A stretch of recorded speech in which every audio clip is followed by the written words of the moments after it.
J'ai envoyé ma femme au Canada. Je me suis battu pour qu'elle puisse devenir infirmière d'État.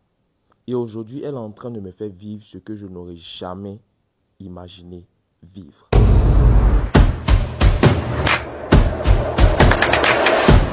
Je suis un jeune Ivoirien et je me suis rendu au Canada à l'âge de 18 ans. Non seulement pour étudier, mais aussi pour y être résident permanent.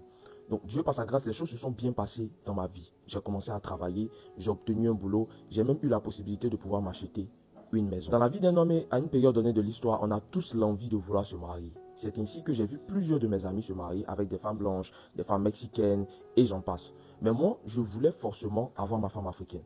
Parce que c'est ça. Je voulais une femme qui allait bien me faire à manger, avec laquelle je pourrais avoir des projets. Mais surtout, je ne voulais pas d'incompatibilité en termes d'identité. C'était surtout ça pour moi. Je voulais une femme qui avait des valeurs africaines, des valeurs comme moi, qui pensait comme moi.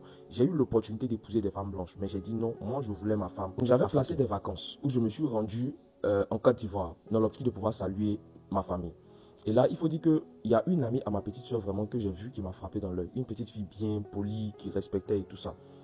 Donc là, naturellement, j'ai commencé à avoir des échanges avec elle. Je demande des informations à ma petite soeur. Ma petite soeur me dit oui, elle est bien, il ne faut pas t'inquiéter, tout ça. Je dis ok, je commence à avoir des échanges avec la fille. Tout s'est très bien passé, on a bien échangé, on a bien papoté. Donc avant même que je ne retourne au Canada, déjà, j'avais commencé à l'aborder. Et il faut dire qu'elle avait donné son compte. Puisque moi, j'avais naturellement tous les papiers. Avant de préparer les choses pour qu'elle vienne, on a fait 2 ans. Mais 2 ans, j'ai décidé de l'épouser dans l'optique de l'étudier et tout ça à distance. 2 ans, je décide de l'épouser. Le mariage déjà était quelque chose de suffisamment compliqué parce que ses parents ne voulaient pas. Je ne sais pas les raisons pour lesquelles ils ne voulaient pas, mais c'était quelque chose de compliqué. Je me suis battu, j'ai dit c'est cette femme-là que je veux et j'ai tout fait, je l'ai épousée. Je suis venu avec ma femme au Canada. Une fois au Canada, j'ai lutté pour qu'elle soit infirmière d'État. J'ai tout fait. Daniel, les réalités de l'Europe sont totalement différentes à celles de l'Afrique. Parce qu'en Europe, c'est les femmes qui tiennent le foyer. C'est à elles qu'on donne les droits. Donc lorsque même tu fais des achats, il y a les primes, il y a les soucis, c'est à elles qu'on envoie. Et là, j'ai commencé à vivre un calvaire. J'ai vu cette femme-là commencer à me manquer de respect à un niveau où tu ne peux pas imaginer. Daniel, de l'argent vient, venant parfois même de la part de l'État. Cette femme-là confisque l'argent. Cette femme-là bloque l'argent. Un homme qui s'est battu pour que tu te retrouves dans cette situation. Elle m'injure, elle m'humilie. Lors d'une soirée, on est sorti, je voulais qu'on sorte en amis et tout ça. La manière dont elle m'a parlé devant les inconnus, Daniel, j'ai été choqué. Un manque de respect, des injures, des calomnies. Je lui ai posé la question. Mais qu'est-ce que je t'ai fait en réalité pour mériter ça? Je suis venu dans ta vie. J'ai voulu faire de toi ma femme. Et j'en ai fait même de toi ma femme. J'ai voulu te positionner, te placer. Et aujourd'hui, c'est comme ça que tu me remercies. Elle me dit qu'elle ne m'a pas demandé de faire quelque chose pour elle. C'est ce qu'elle me dit. Pourquoi? Parce que j'estime qu'aujourd'hui, elle est dans une position bien placée.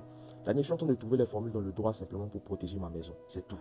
Mais je peux te dire une seule chose. C'est que faire venir les femmes africaines généralement en Europe, c'est un danger. Parce que lorsqu'elles arrivent, elles se rendent compte, les femmes africaines transversent leurs valeurs. Je n'ai jamais été un homme qui ait trompé sa femme. Jamais. Je l'ai toujours respecté, encouragé, supporté, aimé. En dépit de ça, elle va ailleurs. Je t'assure, elle m'a trompé. Elle m'a trompé avec quelqu'un qui vit dans une autre ville, autre que la sienne. Elle m'a trompé. Et je l'ai su. Une femme que j'ai prise depuis la Côte d'Ivoire et que j'ai placée auprès de moi et que j'ai voulu faire d'elle ma reine. C'est comme ça qu'elle me remercie. Elles attendent que les hommes soient doux, elles attendent que les hommes soient bien, elles attendent que les hommes soient aimants. Mais une fois qu'elles ont cette catégorie d'hommes-là, elles marchent sur leurs pieds et elles leur manquent de respect. Au final, qu'est-ce qu'elles veulent? Elles ne veulent rien excepté le pouvoir. Daniel partage cette histoire pour dire aux hommes qui vivent en Occident, qui vivent en Europe, de faire très attention dans le choix des femmes qu'ils veulent prendre. Bonne journée. God bless sa famille. Et j'attends vos avis.